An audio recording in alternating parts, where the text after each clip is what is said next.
मेरे साथ सभी लोग भारत माता का जयकारा लगाएंगे। मेरे साथ प्रचंड आवाज से बोलिए, भारत माता की। मंच पर उपस्थित माहेश्वरी समाज के ही अग्रज और देश की सबसे बड़ी पंचायत, देश की संसद के अध्यक्ष श्रीमान ओम बिरला जी,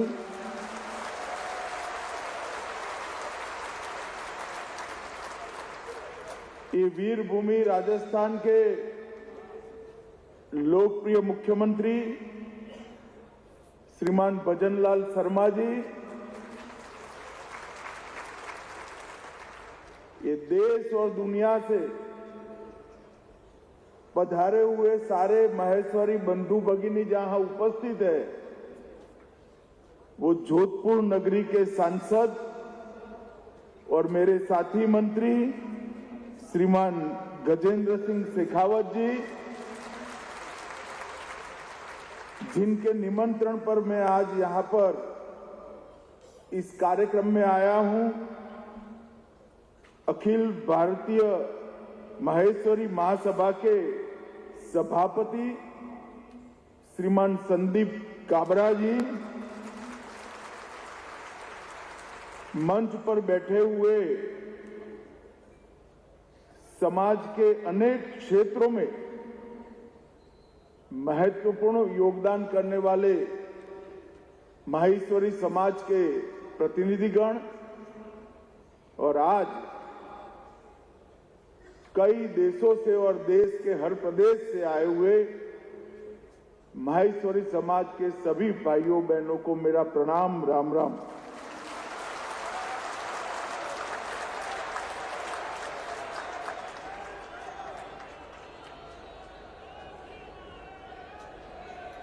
आज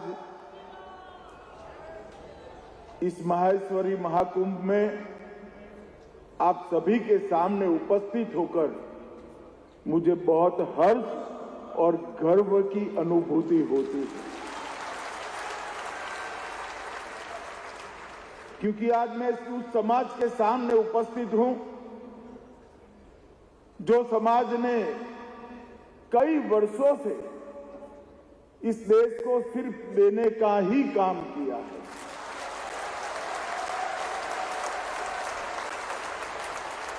माहेश्वरी समाज से निकले हुए रत्नों ने इस देश को हर क्षेत्र में आभूषण पहने हुए व्यक्ति की तरह चमकाने का काम माहेश्वरी समाज के लोगों ने किया। और देश और विदेश में फैलने के बाद भी बहुत बड़े पदों पर, बहुत बड़े स्वीकृति के साथ संस्थानों पर पहुंचने के बाद भी अगर कोई एक समाज अपने मूल से जुड़ा रहा है तो मैं गौरव से कह सकता हूं माहेश्वरी समाज।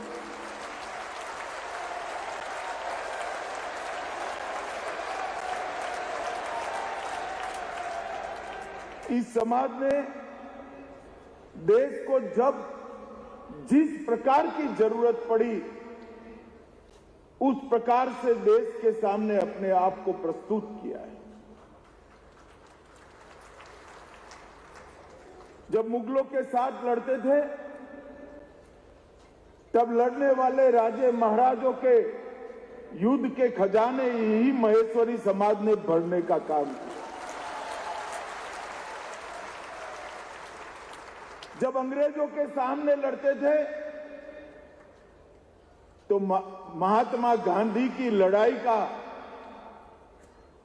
स्वातंत्र संग्राम का पूरा खर्च, इसका कोई लेखा जोखा उपलब्ध नहीं है, मगर पूरी दुनिया को मालूम है कि माहेश्वरी समाज के सेठ हो ही ने ही ये आंदोलन को चलाया। और जब देश आजाद हुआ, आजाद होने के बाद देश को विकास के रास्ते पे आगे बढ़ना था, आत्मनिर्भर बनना है, उद्योगों के क्षेत्र में पूरी दुनिया की क्षितिजों को पीछे छोड़कर आगे बढ़ना है, तो उसमें भी माहेश्वरी समाज ने पीछे मुड़कर कभी नहीं देखा। चाहे उत्पादन का क्षेत्र हो, मैन्युफैक्चरिंग का क्षेत्र हो, चाहे ट्रेडिंग हो, चाहे वेल्थ जनरेशन हो, चाहे टेक्नोलॉजी को अपनाना हो, इस सभी क्षेत्रों में माहेश्वरी समाज ने एक प्रगतिशील समाज का हमेशा परिचय दिया है। मैं गुजरात से आता हूं। हमारे यहां मारवाड़ के लोगों के लिए एक कहावत है भजनलाल जी, जहां न पहुंचे रेलगाड़ी वहां पहुंच जाए मारवाड़ी।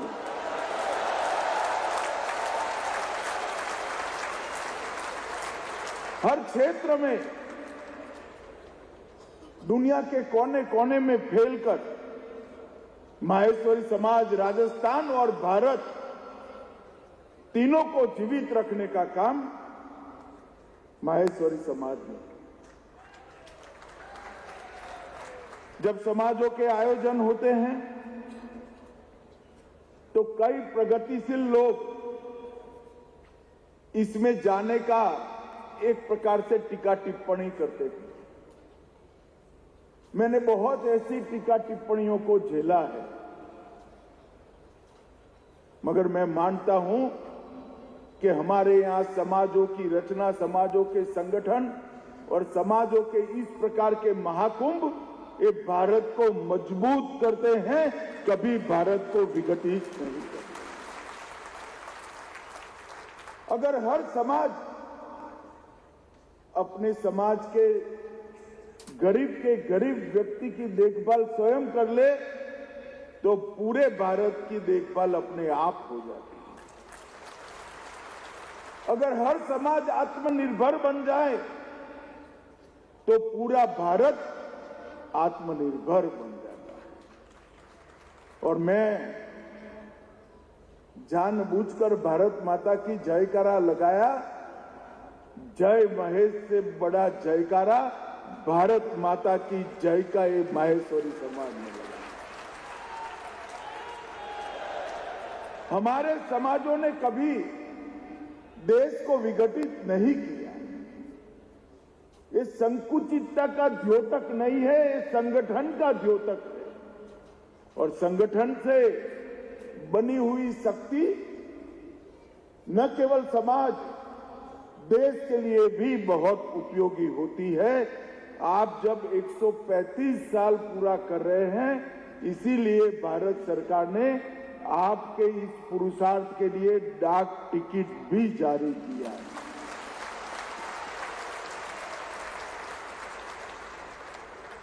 समाज ने सेवा के संकल्प को भी चरितार्थ किया है। 1000 प्रभुजनों को अच्छा जीवन देना, आवास देना, रहने की सुविधा करना, सच अर्थ में अपना घर की कल्पना ही माहेश्वरी समाज के डीएनए को दर्शाने का एक काम है कि ये समाज कैसे सोचता है। आज यहां पर इतनी बड़ी संख्या में आए हैं। ग्लोबल बिजनेस समिट भी हो रही है। B2B और B2C कई प्रकार के एग्रीमेंट भी होंगे, आयोजन भी होंगे। इससे निश्चित रूप से देश के व्यापार को, देश को उत्पादन के क्षेत्र में और देश को आर्थिक रूप से मजबूत करने में फायदा ही होगा। मगर जब मैं माहेश्वरी समाज के सामने आया हूं तब कुछ चीजें जरूर कहना चाहता हूं। कुछ वर्ष पूर्व हमारे देश की आजादी के 75 साल मनाए गए। देश में कोई गांव ऐसा नहीं होगा जहां आजादी के 75 साल का जश्न न मनाया हो। ढूंढ ढूंढ कर जिन्होंने देश के लिए जीवन का बलिदान दिया, वो सभी को याद कर कर उनका महिमा मंडन किया। उसके 4 उद्देश्य थे।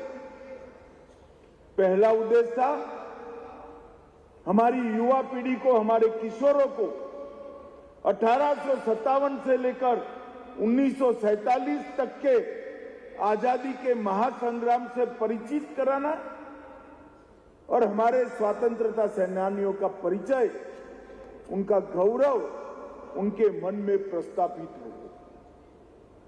दूसरा, 75 साल के अंदर हमने जो उपलब्धियां हासिल की, वो उपलब्धियों की जानकारी हमारी युवा पीढ़ी तक पहुंचाना। और तीसरा था भारत के विचार को 140 करोड़ भारतीयों के मन में प्रस्थापित करना। मगर चौथा कार्य बहुत महत्वपूर्ण था। प्रधानमंत्री नरेंद्र मोदी जी ने इस 140 करोड़ की जनता के सामने, ये महान देश के सामने, ये चिर पुरातन देश के सामने एक संकल्प रखा है। उन्होंने संकल्प रखा है, जब आजादी की शताब्दी मनाई जाएगी 2047 15 अगस्त को, देश की आजादी के 100 साल होंगे, तब हर क्षेत्र में, समग्र विश्व में हमारा भारत हर क्षेत्र में सर्वप्रथम हो, ऐसे भारत का निर्माण करना।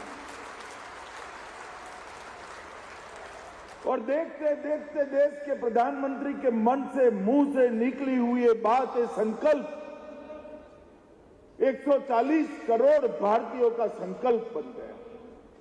और मित्रों, एक व्यक्ति एक कदम चलता है तो वो एक कदम होते हैं, मगर 140 करोड़ लोग एक दिशा में एक साथ एक कदम चलते हैं तो देश 140 करोड़ कदम आगे बढ़ जाता है। जब 140 करोड़ लोगों ने संकल्प दिया, तब उन्होंने अमृत काल की कल्पना रखी। आजादी के 75 साल से आजादी के 100 साल तक हम अमृत काल मनाएंगे और इस अमृत काल में 100 साल का जब आजादी होगा, तब देश दुनिया के सर्वोच्च स्थान पर होगा। और इसके लिए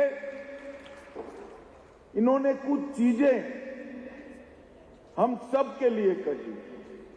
इसमें से 3 चीजों का जिक्र मैं यहां जरूर करना चाहता हूं, क्योंकि तीनों चीजें माहेश्वरी समाज बहुत अच्छे से कर सकता है। उन्होंने एक संकल्प दिया है कि भारत को आत्मनिर्भर बनाना। अब जब भारत को आत्मनिर्भर बनाना है तो उत्पादन के साथ जुड़े हुए हमारे सारे उद्योजक, अभी आप जो कर रहे हैं वो तो जरूर करिए ही करिए, इसको और बढ़ाइए, दुनिया में सबसे आगे बढ़िए, मगर साथ में एक ऐसी चीज का भी उत्पादन करिए जो भारत में नहीं बन रही है, वो चीज को भारत में बनाने की शुरुआत भी करिए। आत्मनिर्भर भारत की संकल्पना ही हमें दुनिया में सबसे बड़ा अर्थतंत्र बना सकती है। और ये हो सकता है। 2014 में 11 साल पहले जब नरेंद्र मोदी प्रधानमंत्री बने, तब ये देश दुनिया की 11वें नंबर की अर्थतंत्र था और देखते देखते देखते 11 साल में हम 11वें नंबर से आज चौथे नंबर का अर्थतंत्र बन गए। आप लोग खुश हो, ताली बजा रहे हो, हर्षनाद कर रहे हो, करना भी चाहिए, मगर मैं बताता हूं अगले साल तैयारी करना, हम दुनिया का तीसरे नंबर का अर्थतंत्र हैं।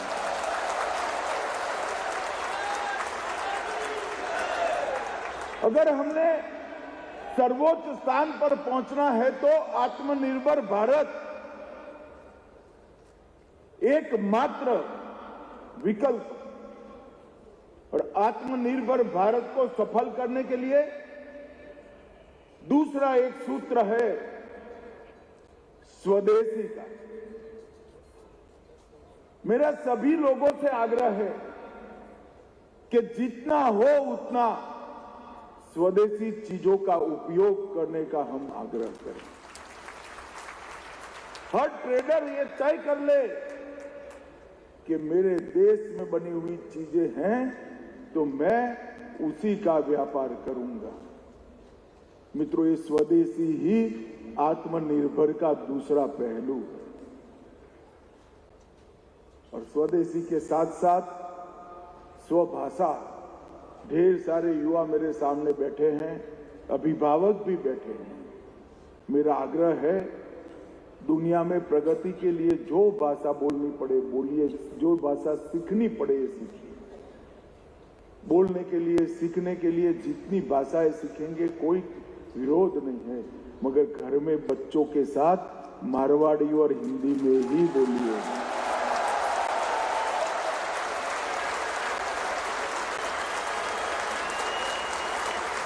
अगर आप आपके बच्चों के साथ स्वभाषा में बात करेंगे, उसको अपनी भाषा सिखा देंगे, तो वो अपने इतिहास के साथ अपने मारवाड़ और राजस्थान के दैदीप्यमान इतिहास के साथ अपने आप जुड़ जाएगा और वो एक पीढ़ी आगे बढ़ेगा। भाषा ही समाज को जिंदा रखती है, भाषा ही धर्म को जिंदा रखती है, भाषा ही संस्कृति को आगे बढ़ाती है। तो मेरा सभी से आग्रह है कि जहां जरूरत पड़े वहां जरूर जो भी भाषा हो, विदेशी हो तो भी बोलिए, परंतु अपने बच्चों के साथ अपनी मातृभाषा में बोलने का आग्रह करिए, उनको अपनी मातृभाषा। ये हमारे देश को आगे ले जाने के लिए बहुत जरूरी है। इस 11 साल में देश के प्रधानमंत्री नरेंद्र मोदी जी ने कई सारे डायमेंशन में भारत को आगे बढ़ाने का काम किया है। जैसे मैंने कहा कि दुनिया में चौथे नंबर का हम अर्थतंत्र बन गए हैं। हमारा निर्यात 2 गुना हो चुका है। हम $4 ट्रिलियन की इकोनॉमी बन चुके हैं। मैन्युफैक्चरिंग में हमने 70% से ज्यादा वृद्धि हुई है और दुनिया में 100 डिजिटल ट्रांजैक्शन होते हैं तो उसमें से 50 डिजिटल ट्रांजैक्शन हमारे भारत में होते हैं।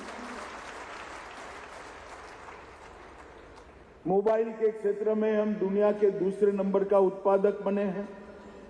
स्टार्टअप दुनिया में हम तीसरे नंबर पर हैं। दवाइयां बनाने में हम दुनिया में तीसरे नंबर पर हैं। ऑटोमोबाइल में भी हम दुनिया में तीसरे नंबर पर। मैं ये बात इसलिए कह रहा हूं कि ढेर सारे युवा मेरे सामने बैठे हैं, एक प्लेटफॉर्म बनाकर तैयार है जिस पर खड़ा रहकर आप विश्व भर के युवाओं के साथ 2-2 हाथ कर आगे बढ़ सकते हैं। और आगे बढ़ने का काम हमारी युवा पीढ़ी ने किया। और माहेश्वरी समाज 1891 से लेकर आज तक संगठित होकर अपने समाज के लिए तो कल्याण का काम कर ही रहा है, मगर देश और बाकी समाजों की भी हमेशा माहेश्वरी समाज ने चिंता की है।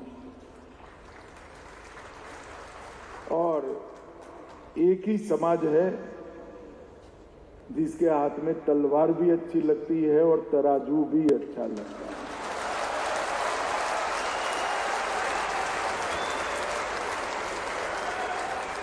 और आपने जहां जहां देश को जो जिस प्रकार की जरूरत पड़ी, हर क्षेत्र में आपने देश के लिए समाज एकजुट होकर रहा है।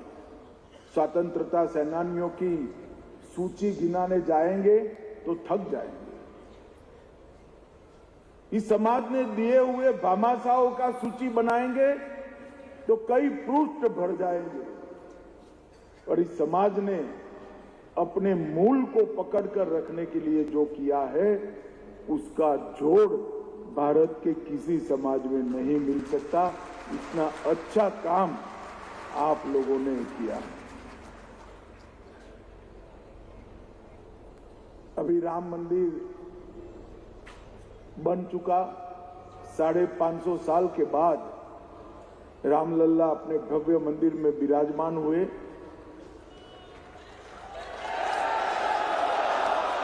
निर्माण पूरा भी हो गया, प्राण प्रतिष्ठा हो गई, ऊपर भगवा ध्वज लहरा रहा है। अभी राम जन्मभूमि पर एक पुस्तक लिखने वाला युवा मेरे पास आया, लिख रहा है अभी तो, वो मुझसे चर्चा कर रहा है। मैंने बोला, भाई तुम मुझसे जो जानकारी ले रहे हो वो तो ठीक है, मगर तेरे पास क्या जानकारी है बताओ। तो उन्होंने कहा कि ये तो बाबर के जमाने से संघर्ष चल रहा है, लाखों लोग इसके लिए अपने प्राणों की आहुति दिए हैं, मगर आजादी के बाद सबसे पहली आहुति देने वाले दोनों भाई माहेश्वरी समाज।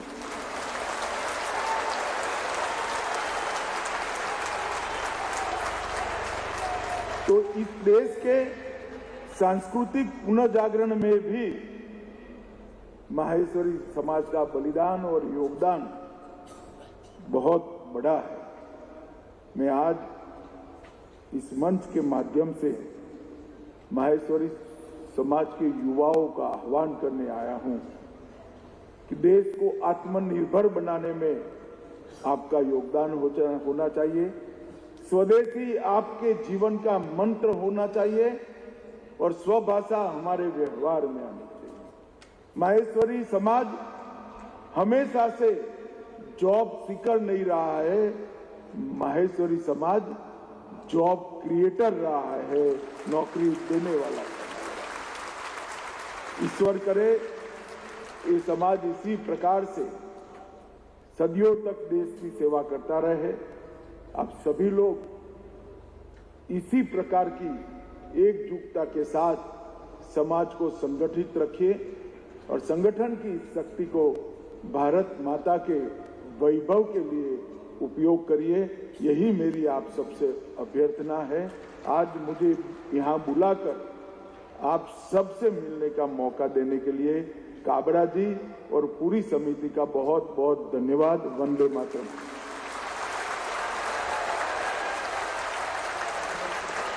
आप